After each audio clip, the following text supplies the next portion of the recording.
নমস্কাৰ বন্ধুসকল, আজি এটা বিশেষ ভিডিঅ' লৈ আহিছোঁ আপোনালোকৰ বাবে। এগৰাকী বিশেষ যুৱতী, আচলতে মেৰাপানী কল্যাণপুৰ গাঁৱৰ গীতাঞ্জলি শইকীয়া। এই গীতাঞ্জলি শইকীয়া আচলতে কৃষিৰ জৰিয়তে আচলতে নাৰীৰ সবলীকৰণৰ উৎকৃষ্ট নিদৰ্শন দেখুৱাইছে।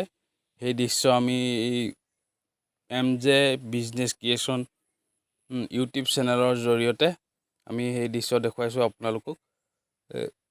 কৃষি কৰি আচলতে কিদৰে কৰ্মসংস্থাপনৰ নিদৰ্শন দেখুৱাব পাৰি, সেই উৎকৃষ্ট নিদৰ্শন এই গীতাঞ্জলি শইকীয়াই দেখুৱাইছে।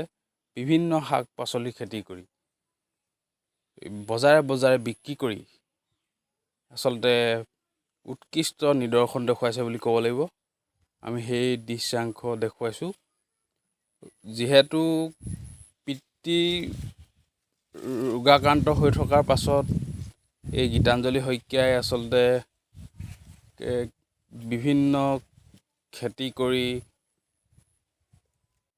ঘৰ চলাবলৈ সক্ষম হোৱা এগৰাকী গোলাঘাট জিলাৰ তথা সমগ্ৰ মেৰাপানী অঞ্চলৰ বাবে গৌৰৱ বুলি ক'ব লাগিব।